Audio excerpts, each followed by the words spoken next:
Hello, Zer0 Books readers. This is Joanna Demers again. I'm a member of the Zer0 Books editorial team, and I'm here with a new essay on music entitled No One Is Not Selfish, the Music Films of Actually Huizenga. Can there be sex without pain?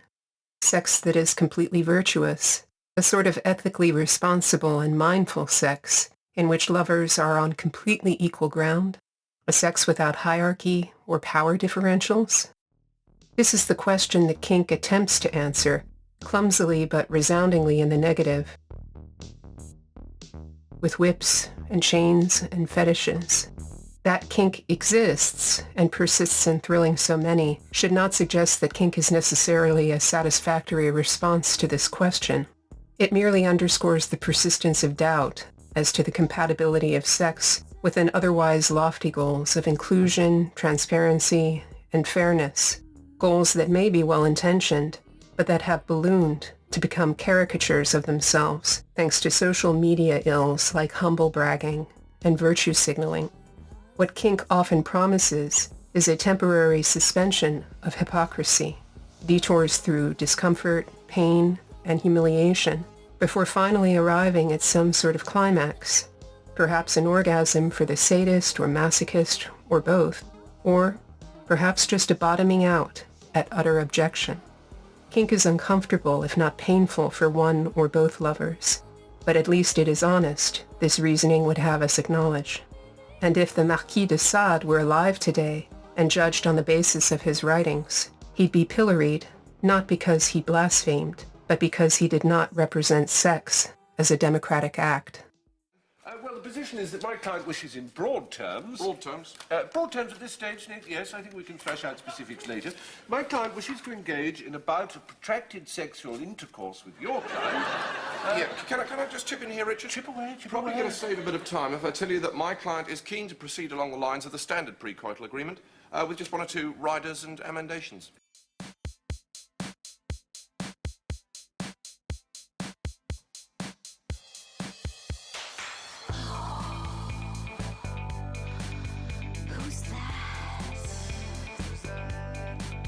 Is that a cat? Oh, God. The Baroque surfeit in Actually Huizenga's music films offers eloquent testimony as to the allure of kink, despite or even because of the prevalence of the Metoo movement and other facets of latter-day enlightenment. Although fitted in the trappings of kink and fetish and bondage, Huizenga's art is not just about these things. She seems to recognize that some viewers will stop there, with the kink, and obsess or delight or fantasize away with the salaciousness of it all. But there is another path suggested by this seamy mess of image and song and kitsch and humor, and it leads to the true taboo, that there is no sexual satisfaction, nor any satisfaction for that matter, without a power differential. There are and will always be dominators and submissives, winners and losers, those who derive pleasure and those who suffer pain, in bed or in any other social arrangement. All honest narratives teach us this, especially the fairy tales we are told as children. This is why so many of Huizenga's music films contain the imagery and structure of fairy tales. Actually, or Ashley Huizenga, is a native of Los Angeles, an artist who makes short and long films, popular music, and most recently through her band Patriarchy, industrial music. I want to walk through one of Huizenga's works, Predator Romantic from 2016, a music video, and I want to cast an eye toward what it has to say about Huizenga's views on sex and kink and desire. In no particular sequential or logical order, Predator Romantic lays out several topics. The first setting is the beach, where waves wash over a miniature piano figurine. An androgynous man with long dark hair and reptilian contact lenses lip syncs to the camera a line spoken by Arnold Schwarzenegger from the 1987 film Predator. If it bleeds, we can kill it. The music begins, a mid-tempo dance track whose shuffle ostinato recalls the tango. There are intermittent synthesizer flourishes, a standard drum set with kick and snare, and treated electric guitar. Huizenga's overdubbed voice enters, describing a man who enjoys blood and kink in his lovemaking. The visual rhythm locks into a groove as new images rise and fall about every 2 to 3 seconds. Some of these images are superimposed, strafed, and magnified on top of others. Other figures fill the frame and are stationary. These are a sort of background, or canvas. The images themselves are stultifying.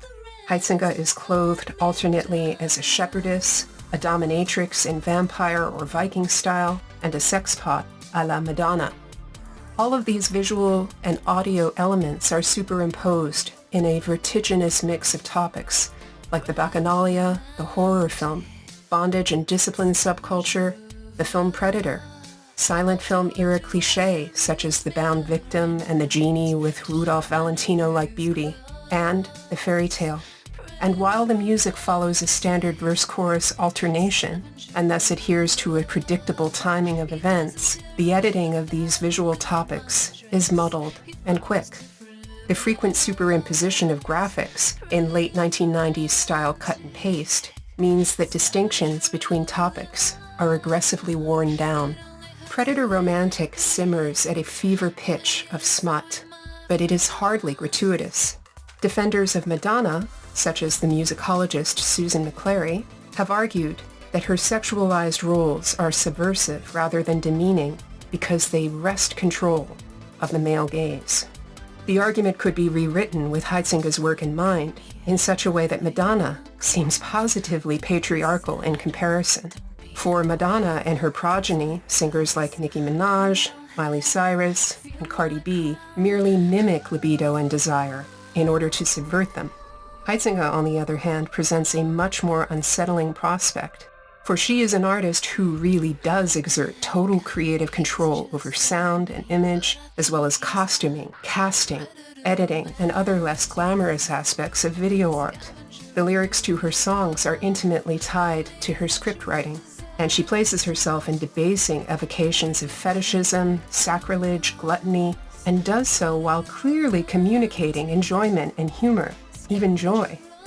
The absence of irony in Huizenga's delight puts her more in line with 50s bondage starlet Betty Page than Madonna. And here is the truly subversive element in Huizenga's fantasy. Not that she shows such perverse situations, but that her enjoyment of such situations is so unperverse, so untroubled. A colleague asked me whether I should spend my time analyzing Huizenga's work when there are, according to him, so many more deserving feminist artists to consider. I responded that it would be greedy to argue that Huizenga's work is anti-feminist. For one thing, as I said, Huizenga writes, performs, and produces her own work. Given that so much popular music today is an assembly line process made by mostly invisible songwriters and producers, an environment in which many female performers are allowed to participate only in order to look good, this is no small feat. This colleague objected to the explicit sexuality in Huizenga's work and feels that feminism is best articulated by avoidance of, rather than catering to, the male gaze. But here's the thing. Whatever fantasies it might entertain, the male gaze ultimately requires an affective neutrality on the part of the objectified female. She is there, she shows herself, and though she may mime desire or play act sensuality, in truth, she feels no such things. The male gaze recalls blank canvassed stars like Kim Novak or Grace Kelly, who acted gainfully, yet who left an aching silence between themselves as real subjects and the beautiful apparitions they depicted. That aching silence is not present in Huizenga's videos, and it is for this reason that I regard her work as feminist and radical, rather than patriarchal and regressive. While the various situations depicted in Predator Romantic and her other music films show Huizenga in states of ambivalence, the music at these various moments of pivoting is consistent and univocal.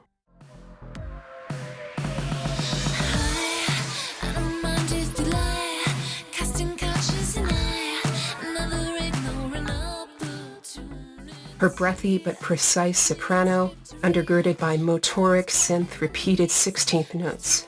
It's not a novel sound, We've heard It's Like in Giorgio Moroder's collaboration with Donna Summer, I Feel Love, as well as recent variations on that theme by the Chromatics and Glass Candy, but it remains a potent method for conveying the opposite of libidinal ambiguity.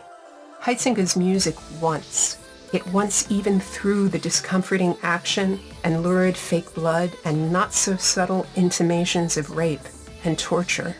It's frankly the most unabashed vision of female desire for itself and without apology that I think I've ever seen. Much more fun and relaxed than anything Madonna, the supposed liberator of female desire, ever did. So we have what is potentially a feminist vision that promises revolution. Women needn't want what they are told they should want. They can want anything that fundamentally repudiates quality and nobility and everything else that they are supposed to cherish. And yet, somehow, this message seems to have gotten lost in the mail, partially due to an almost tragic bit of bad timing.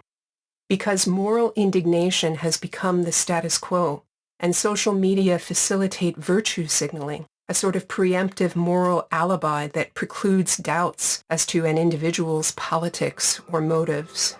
But in delegitimizing the feminism of Huizenga, we are too narrowly prescribing the boundaries of feminism, what it should be and what it could become.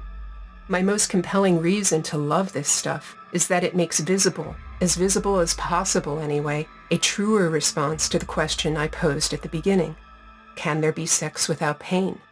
No, Huizenga responds, there cannot, for sex is itself a spell of magic, mysticism, communion, as well as domination and violation, even in the most loving of circumstances.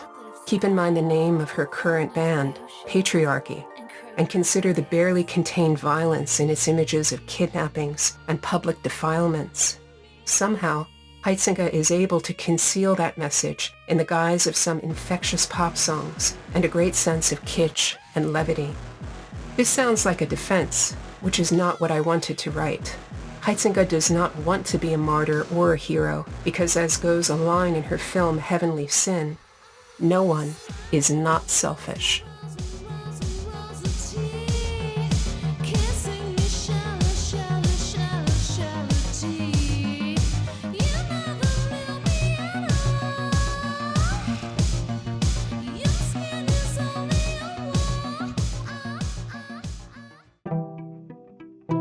Thanks for watching this Zer0 Books video.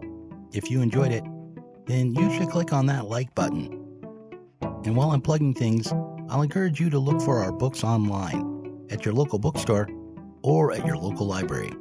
Maybe check out The Writing on the Wall, or Kill All Normies. They're both worth reading. You might also click subscribe, because YouTube sometimes tells our subscribers when we put up a new video. Finally, if you're not a patron of our insider podcast called Inside Zer0 Books, you should be. Support us on Patreon today